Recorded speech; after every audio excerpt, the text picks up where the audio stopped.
पहली जो बात हमारे नबी सल्लल्लाहु अलैहि वसल्लम ने की, शबाब का, नौजवानी, अपनी जवानी का फ़ायदा उठा लो नौजवानों, इससे पहले कि तुम्हें ओल्ड एज आए, तुम्हें बुढ़ापा आए। सबसे पहली बात सोचने की ये है कि बहुत से लोग ये समझते हैं, उन्होंने ना एक अपनी अपनी लाइंस ड्रॉ की हुई हैं। हमारी क्या सोच है एवरेज बंदे की, ये मेरी भी ऐसी थी। जब तक दीन का फ़लसफ़ा मुझे नहीं पता था, मेरी भी यही सोच थी। वो क्या थी? वो ये थी कि जी जवानी मज़ा करने के लिए, फिर प्रोफेशनल लाइफ जो है वो ज़ाहिर है शादी होती है, बच्चे होते हैं, उसमें एक और एस्पेक्ट आ जाता है लाइफ का, और ये सब कुछ कर करा के कैरियर बना के अपनी मटेरियल ग्रोथ करके फिर जब बुढ़ापे में जाते हैं तो तब इबादत की जाती है। और ये कॉन्सेप्ट बाकायदा हमारी सोसाइटी में इस वक्त इतना इस हद तक राइज है कि 95% लोग इस फ़लसफ़े पे ज़िंदगी गुजार रहे हैं कि क्या जवानी मज़े के लिए, जो मर्ज़ी करो, कौन सा मर जाना है, कौन सा कोई मौत आ जाएगी, बाद में रिपेंट कर लेंगे, बाद में देखी जाएगी, इबादत का टाइम बुढ़ापा है। और फिर कैरियर फोकस्ड हो जाते हैं सारे लोग, career, how to make more money, how to do savings and stuff. ठीक है, इसको मैं गलत नहीं कह रहा, लेकिन मकसद ही ये बन जाता है ना। और अगेन वही बात कि बुढ़ापे में जाके फिर जब काम ही कोई करने को नहीं है, जब रिटायरमेंट हो गई, तब तफसीर भी पढ़ते हैं हम, कुरान भी पढ़ते हैं। तब जब हम तफसीर पढ़ते हैं और कुरान पढ़ते हैं तो हमें रियलाइज़ होता है कि यार अब मैं क्या करूं, मैंने क्या पढ़ लिया है। क्योंकि Quran is a revolutionary book, Quran आपके अंदर रेवोल्यूशन जगाता है। तो कितना ही अच्छा है कि यूथ में कुरान पढ़ा होता, यूथ में कुरान समझा होता, जब रेवोल्यूशनरी जज्बात आपके पीक पे होते हैं, जब आप कुछ कर सकते हैं, आप में एनर्जी होती है, जब आप सोसाइटी को बहुत ज़्यादा इनपुट दे सकते हैं, जब आप वर्क प्लेस पे बहुत इनपुट दे सकते हैं। People love vibrant young people, they like to listen to them, you know, they like to sit with them.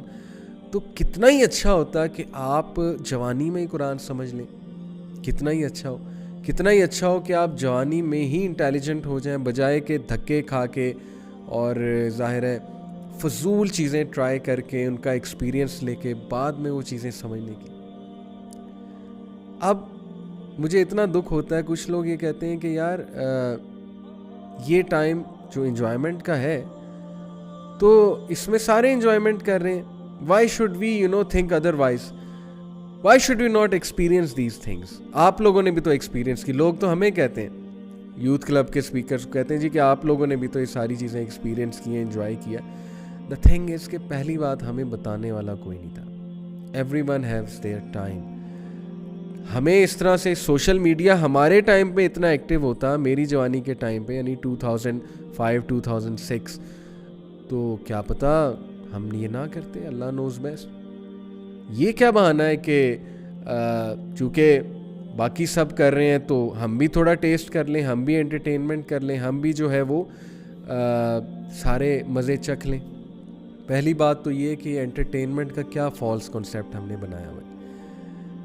मेरे दौर तक ये सोच पाई जाती थी, हम सब में थी अल्हम्दुलिल्लाह, हम जो 90s के बॉर्न हैं, और जाहिर है कि जिन्होंने 90s का दौर देखा है, हमारे दौर में सोच पाई जाती थी कि एंटरटेनमेंट तब की जाती है रिलैक्स होने के लिए जब इंसान ने कुछ अचीव किया हो, यानी आपने होमवर्क कर लिया, आपने टास्क कर लिया है, आपने ज़िम्मेदारी निभा दी है, चलो अब थोड़ी एंटरटेनमेंट कर लेते हैं रिलैक्स होने के लिए, अम्यूज़ होने के लिए। आज की जनरेशन का कॉन्सेप्ट ही एंटरटेनमेंट से शुरू होता है, एंटरटेनमेंट पे ख़त्म होता है। वो एंटरटेनमेंट को ही अपनी ज़िंदगी का सबसे बड़ा मकसद समझते हैं कि हम करने ही एंटरटेनमेंट आए। और they always like to party, they always like to do things which amuse them, which give them dopamine. They are absolutely non-serious about life, about what's going on around them, about what's their input, about what they should be doing and stuff like that. और उसका नतीजा जवानी में जब ये जो so called मज़े जो आप बहाने करते हैं ना कि हम मज़े चख लें, हम जो है वो जवानी में ज़रा एंटरटेनमेंट करके देख लें, एक्सपीरियंस करके देख लें सारी चीज़ें, तो उनको ये नहीं पता कि बाद में क्या क्या कॉम्प्लिकेशंस और क्या क्या एडिक्शंस जन्म लेती हैं, बाद में आपको लेटर लाइफ में जाके वो चीज़ें कितना तंग करती हैं। हमारी सोसाइटी में एक्स्ट्रा मैरिटल अफेयर्स किस रेट से बढ़ रहे हैं मैं आपको बता नहीं सकता। हमें कितने काउंसलिंग केसेस आते हैं, दोनों में, औरत में भी मर्द में भी। कहाँ से आ रहे हैं एक्स्ट्रा मैरिटल अफेयर्स? पहली तो बात ये कि नेटफ्लिक्स इतने चीज़ें प्रमोट कर रहा है इस वक्त with regards to extra marital affairs, with regards to carnal desires. हर कार्नल डिज़ायर को सामने लाके वो पूरी एक टीवी सीरीज़ बना रहे हैं। हर गंदगी को, वो गंदगी जो इंसान के माइंड की वो गंदगी जिसको रिलीजन ने प्रोहिबिट किया, जिस पे ताला लगाया, जिसको कंट्रोल करने का कहा, उस गंदगी को सामने लाके वो पूरी मूवीज़ और टीवी सीरीज़ बना रहे हैं। ऐसे ऐसे कॉन्सेप्ट्स दिखा रहे हैं कि अल्लाह माफ़ करे। अब मुझे बताएं, जो बंदा वो कंटेंट फॉलो करता है, देखता है, वो कैसे बचेगा? वो तो फिर ग्लैमराइज करेगा इन सारी चीज़ों को और अपनी लाइफ में बिल्कुल मायूब नहीं समझेगा। एक्स्ट्रा मैरिटल अफेयर्स को सो कॉल्ड जो कॉन्सेप्ट आ रहा है फ्रेंड्स विद बेनिफिट, ओके, ये भी एक नया कॉन्सेप्ट आ रहा है और बहुत सी चीज़ें आ रही हैं। जब शर्म ही ना रही तो फिर कुछ भी ना रहा ना, फिर तो जो मर्जी करें। तो जो लोग, मैं इतना कंसर्न हूँ उन लोगों के बारे में जो लोग हर वक्त नेटफ्लिक्स की सीरीज़ को फॉलो करते हैं। पता नहीं उन लोगों का क्या बनेगा, पता नहीं वो कितने दूर चले जाएंगे दीन से, ज़िंदगी के उस फ़लसफ़े से जो हमें लाइफ में हेल्प आउट करे। और यही शायद दज्जालियत है मेरे नज़दीक। फितना दज्जाल पीक पे है कि आपके इर्द गिर्द इतना कुछ है जो आपको असल मकसद ही भुला देता है। तो मैं बहुत कंसर्न हूँ उनके बारे में। बचना चाहिए। सवाल ही नहीं पैदा होता कि उस चीज़ को हम देखें। क्यों देखें भाई? आपको नहीं पता कि जो चीज़ हम पढ़ते हैं, जो चीज़ हम देखते हैं, उसका हमारे माइंड्स पे कितना बुरा इम्पैक्ट होता है। तो हम कहाँ अपनी जवानी लगा रहे हैं? हम क्या चीज़ें कर रहे हैं? हम किस कंपनी में बैठ रहे हैं? इमेजिन करें कि क़यामत वाले दिन, और ये एक और हदीस मैं आपको बता दूं, 4 सवाल किए जाएंगे। नबी अकरम सल्लल्लाहु अलैहि वसल्लम ने कहा, ला तज़ौलु क़दम अब्दिन यौमल क़ियामती हत्ता युसअला अन अर्बाई। 4 सवाल किए जाएंगे एक इंसान से क़यामत वाले दिन और उसको हिलने भी नहीं दिया जाएगा उस जगह से। नंबर 1, अन उमुरिही फीमा अफनाहु, तुमने अपनी उम्र को कैसे स्पेंड किया। और अगला सवाल, व अन शबाबिही फीमा अबलाहु, तुमने नौजवानी में, तुमने जब तुम जवान थे, तुमने क्या किया है। What were your commitments, what were your activities, क्या कर रहे थे तुम जवानी में। इस हदीस में कहाँ ये लिखा है कि नहीं नहीं बुढ़ापे में आके इबादत शुरू कर दी थी तो जवानी का सवाल नहीं होगा? ये कहाँ है?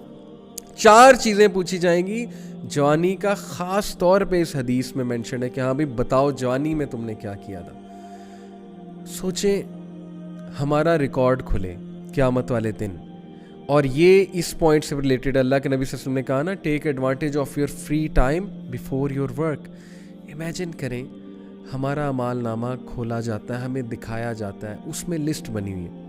लिस्ट में पहला पॉइंट है the place that is most visited by this person. इसकी ज़िंदगी में वो प्लेस जो इसने सबसे ज़्यादा विजिट किया है। इमेजिन, लिखा आ रहा है emporium mall, Centaurus mall. The place most visited by this person, emporium mall, Centaurus mall. मैं ये नहीं कह रहा कि जा ही नहीं सकते, जाहिर है कि नबी अकरम सल्लल्लाहु अलैहि वसल्लम की हदीस इस पे बहुत वाज़ेह है। The worst of places are markets and the best of places are malls. अब आप खुद ही इसको इंटरप्रेट कर लें जैसे आपने करना है। What will you say to Allah? Allah will ask you, अच्छा तुमने ज़िंदगी के 60 साल 65 साल जितने भी साल गुजारे, सबसे ज़्यादा टाइम तुम्हारा मॉल्स में लगा है, और फिर तुम बहाना करते थे कि मेरे पास दीन पढ़ने का टाइम नहीं था, मेरे पास कुरान समझने का टाइम नहीं था, मेरे पास नमाज़ों का टाइम नहीं था। इमेजिन करें, आपके अमाल नामा में, खूबसूरत अमाल नामा, अल्लाह माफ़ करे, उसमें लिखा है the place that is most visited, और नीचे लिखा है किसी कैफ़े का नाम, नीचे लिखा है किसी एंटरटेनमेंट प्लेस का नाम जिसका कोई फ़ायदा नहीं है व्हाट्सोएवर। फिर the website that is most visited by this person or the app that is most visited by this person. Imagine करें, और उसमें कोई पॉर्न वेबसाइट लिखी है और उसमें जो है कोई फजूल किस्म की वेबसाइट लिखी है. वैसे तो आई एम श्योर फेसबुक लिखी आएगी हम सब की. तो इमेजिन करें फिर फेसबुक के हवाले से अमालनामा खुले कि वो कंटेंट जो सबसे ज़्यादा जिस पे इस बंदे ने टाइम स्पेंड किया वो आए, तो क्या हमारी उस वक्त हालत होगी? व्हाट विल बी आंसर अल्लाह सुब्हानहू व तआला? इमेजिन करें. ये ऐसी चीज़ें हैं जो हम सबको बहुत डिटेल में बैठ के सोचनी चाहिए कि हमारा मेन टाइम जवानी में कहाँ लग रहा है. इमेजिन हमारी इंटरनेट की सर्चेस पूरे दिन में 24 घंटे में क्या है? ब्रांड्स के बारे में सर्च करना, मूवीज़ के बारे में सर्च करना, टीवी शोज़ के बारे में सर्च करना. So brothers and sisters, imagine ये सारी चीज़ें हमारे सामने आए क़यामत वाले दिन. Our most visited place, most visited website, most frequently used app, and you know most frequently visited places and things like that. ये सारी लिस्ट हमारे सामने आए और हम उस लिस्ट को देखें, क्या जवाब देंगे हम? मतलब कैसे जस्टिफाई करेंगे हम इन चीज़ों को? क्या आप कभी ऐसी सिचुएशन से गुजरे हैं कि आप कोई प्रेजेंटेशन दे रहे हो एक ज्यूरी के सामने, स्पेशली फाइनल ईयर प्रेजेंटेशन, या आप अपना कोई प्रोजेक्ट जो है वो प्रेजेंट कर रहे हो और वो जो आगे बैठे हुए हैं ज्यूरी में वो आपको एकदम क्वेश्चन करना शुरू कर दें और आपसे पूछने लग जाएं ये कैसे किया, ये कैसे किया है? क्या हालत होती है उस वक्त? मैं तो गुजरा हूँ इस सिचुएशन से अपनी यूनिवर्सिटी लाइफ में. क्या पाँव तले ज़मीन नहीं निकल जाती? प्रेशर में नहीं आ जाता बंदा? एकदम बंदे का ये दिल नहीं करता कि मैं बस यहाँ से भाग जाऊँ? तो इमेजिन करें वो दिन रब्बुल आलमीन हमसे पूछेगा कि बताओ जवानी कैसे तुमने स्पेंड की, क्या करते थे, क्या एक्सक्यूज़ था तुम्हारे पास? हम क्या एक्सक्यूज़ देंगे? ये एक्सक्यूज़ था कि हमने सोचा हुआ था, प्री प्लान था कि नहीं बुढ़ापे में जाके हमने सब कुछ करना है.